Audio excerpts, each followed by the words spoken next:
A terrifying road to nowhere, a real witch that eats livers, and a hitchhiking ghost await on this list of some of the most terrifying ghost stories from the Great Smoky Mountains wilderness. Are you sure you're ready for this?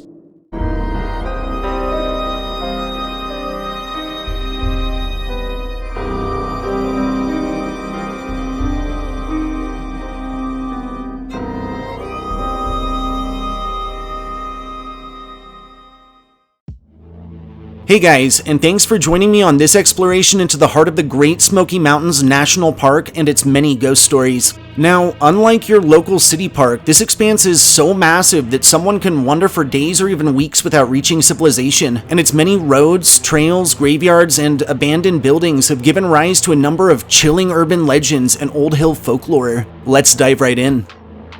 The Great Smoky Mountains and its associated national park, which is located both in North Carolina and Tennessee, is a massive nature expanse encompassing the aforementioned range, which is actually part of the Blue Ridge Mountains, which in turn make up a portion of the larger Appalachian mountain chain. Notably, it contains some of the highest mountains in the whole of eastern North America, some of which include Clingman's Dome, Mount Guyot, and Mount LeConte, and also hosts a good portion of the Appalachian Trail, which runs from Georgia at its south to Maine in its north. Spanning around 522,419 acres and toting tens of millions of visitors each year, the Great Smoky Mountains National Park is not only one of the largest protected areas in the United States, but also one of its most visited. Historically, lands now holding this prestigious park were inhabited by tribes native to the region for thousands of years back, with the Cherokee claiming their homeland locally. And while parties would occasionally travel through the region, European Americans would not settle around the Smokies until the late 18th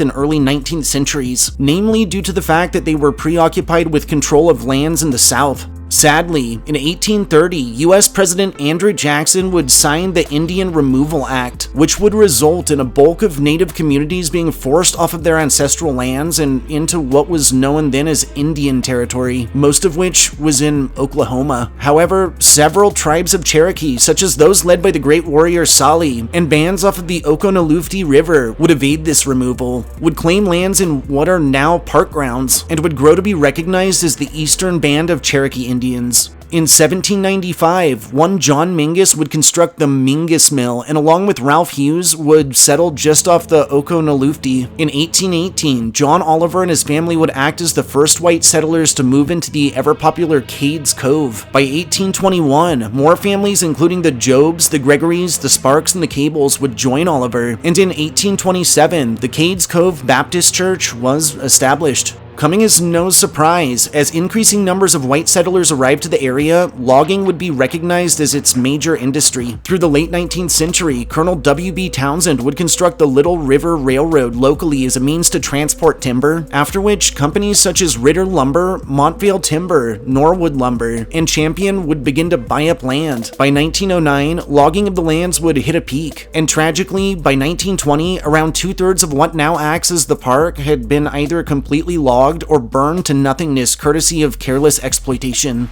Gradually, concerns regarding damages caused to the formerly breathtaking wilderness began to grow, resulting in both locals and visitors banding together in an effort to preserve what was left. The U.S. Park Service would express the need for a park, but would lack the funding to create one. In 1925, Knoxville, Tennessee entrepreneur David C. Chapman was appointed to create a national park, and in 1926, the U.S. Congress would authorize the park, but would lack a nucleus of federally owned lands, resulting in John D. Rockefeller Jr. contributing $5 million for the purpose, in the government adding $2 million more to his contribution, and in private citizens from both Tennessee and North Carolina assembling land for the cause piece by piece. Slowly, loggers and miners were evicted from the stolen lands they'd called their own for so long. In 1934, Congress would officially charter the park. Through the Great Depression, the Civilian Conservation Corps, the Works Progress Administration, and several other organizations would hire workers to build trails, fire towers, and other land improvements. And in 1940, the Great Smoky Mountains National Park was officially dedicated under U.S. President Franklin D. Roosevelt as the first national park to have been funded in part by the federal government.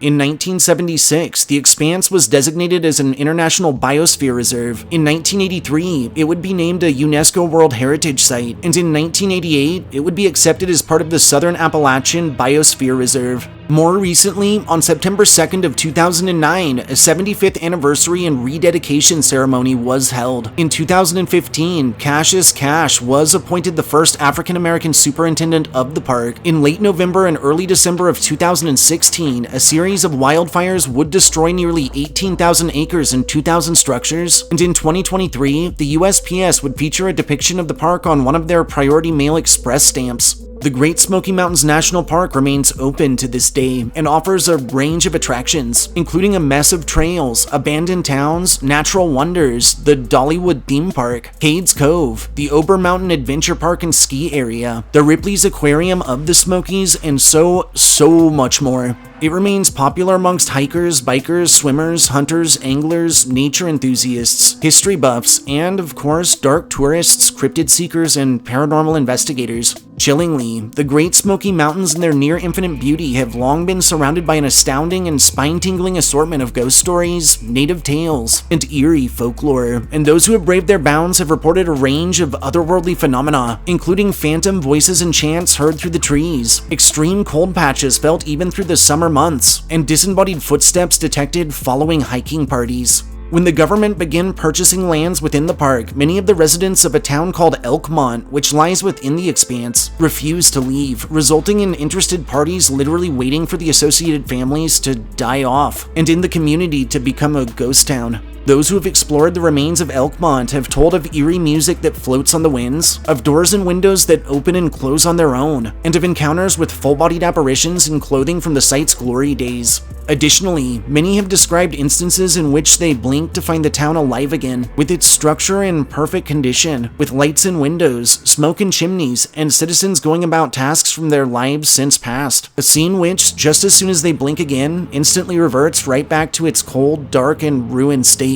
A more famous Smoky Mountains legend involves one of the park's most popular trails, being the Roaring Fork Motor Nature Trail, a path that passes by old-growth forests, trickling mountain streams, and a number of historic structures. As stories tell it, through the early 1900s, a girl named Lucy lived just off of Roaring Fork River in a cabin with her family, and one night, their humble abode caught fire and burned to the ground. Years later, and after the family had rebuilt the cabin, a man on horseback traveling along the adjacent trail was flagged down by a beautiful young girl. As it turned out, it was Lucy, but despite it being the middle of winter, she had nothing on but a nightgown and no shoes. He promptly lifted the girl onto his horse and rode her back to her family's cabin. However, after he dropped her off, he just couldn't stop thinking about her. After a time, he decided to return to the cabin and call out to her, but her parents were the ones to answer the door, and they informed the writer that Lucy had actually died in the fire.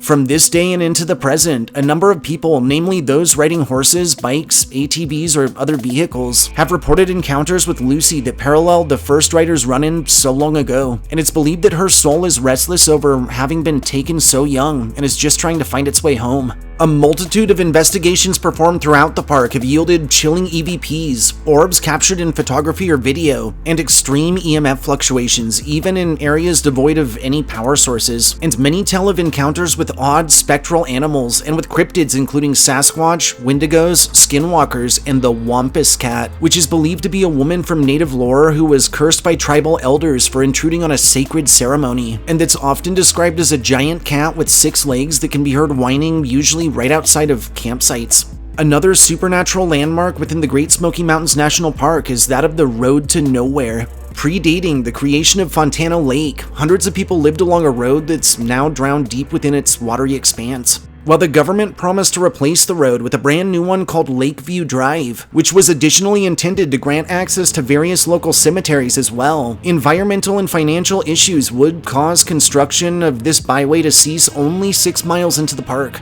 This creepy dead-end stretch, which lays just off of Noland Creek Trail and that's defined by its eerie brick tunnel, is rumored to host the restless souls of both former residents and of those buried in disturbed graveyards. And those who have traveled it have reported a strange light that floats its length, the constant feelings of being either watched or followed, and instances in which pale, hominid, ghoulish creatures are spied stalking the surrounding woodlands. The Wheatlands Plantation, which lies on the Tennessee side of the park and that was constructed in 1825, is another infamous haunt. Historically, predating its creation, the Battle of Boyd Creek, which was fought between John Sevier's men and a Cherokee war force in 1780, would transpire right on future plantation grounds. And additionally, it's believed that somewhere in the neighborhood of 70 murders have occurred within and near the ruined old home. Behind the house lies a mass grave complete with the remains of the aforementioned, and those who have braved the site have reported doors and windows that open and close on their own, figures sighted inside even at times when it should be completely empty, and bloodstains that appear on the floors or walls and that, despite numerous renovations or cleanings, simply refuse to fade.